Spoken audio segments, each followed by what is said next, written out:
Well, let's talk a bit more about Alibaba's wider strategy now with Ari Zoldan, CEO of Quantum Media Group. Thanks for joining us, Ari.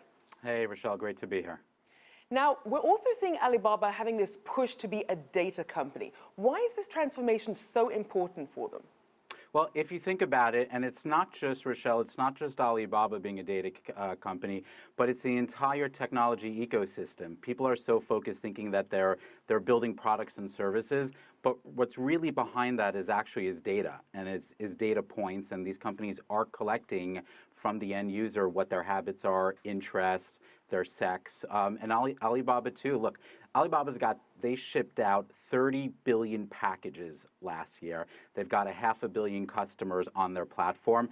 And Rochelle, that's a lot of data. So if you think about it, not that they're moving away from e-commerce, but I think they're starting to look at themselves more as a data company versus an e-commerce company. So then how integral is this to focus on big data when it comes to the company's business and its revenue outlook? Well, it's very important. I mean, aside from, again, whether Alibaba sells the data or not, I think really Alibaba's focus in understanding their customers. And when they collect this quote unquote big data, they're able to parse it out, break it down, and then understand their customer better to be able to serve them up potentially new products. So if you're a consumer and you're looking at what Alibaba is doing, you're thinking, how does it want to leverage and monetize this data? What's the plan there?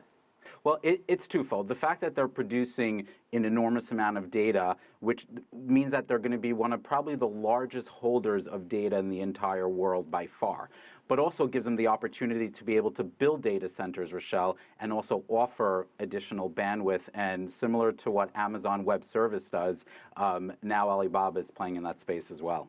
And to your point about these data centers, what do you make of Alibaba's recent moves in terms of setting these up in Asia and also in Europe? I think it's an obvious move, and I think it's a no-brainer for them. Look, Rochelle, Amazon Web Services, the numbers are incredible. People think they make a lot of their money from e-commerce, which they do, but the actual AWS subscription services reached $10 billion last year. Obviously, Alibaba is interested in that market, and I think they're gonna take some of the pie away from Amazon.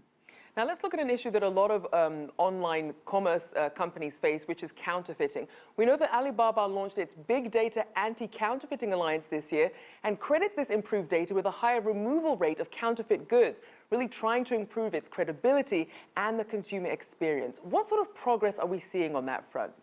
Well, I mean, I think it's very important. I don't think, it's going to change overnight because unfortunately, and I was just in China last week, Rochelle, and unfortunately, there's still so much, when you hear China, you think industry, you think, yes, there's a counterfeit industry.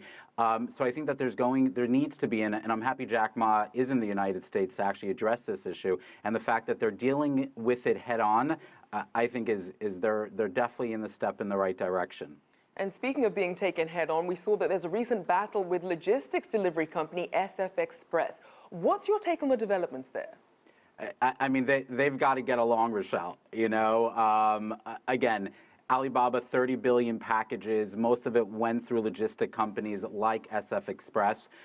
They got to get along. Obviously, they're fighting about the data, and that's critical, and I get that. But at the end of the day, when those two big companies start fighting over the end user, the only ones that suffer is the end user and the customer. So do you think we can expect more issues when it comes to data ownership with companies that work with Alibaba? And if so, what could the consequences be? Yeah, there's no question. I mean, the consequences is going to be to the consumer, to the end user, and their data is going to be compromised one way or the other. Obviously, in the area for them to be able to protect the data. And obviously, when there are two companies battling out to get that single piece of data, it's not good for the customer. And as Alibaba continues to expand into other regions, other countries, and adding this extra layer of big data, what do you see as potential regulatory hurdles as Alibaba expands? Well, it's a good question. There's a couple of them. One, the fact that they're a Chinese company trying to get into the U.S. market, and also understanding the regulatory landscape, I think, is the first challenge. The second challenge, obviously, is the consumer being comfortable not parking their data with Amazon, but with Alibaba. But I think as Alibaba's brand becomes more and more recognized in the U.S., I think people are going to have a real viable choice soon. All right, thank you again for your insights, Ari Zoldan, CEO of Quantum Media Group.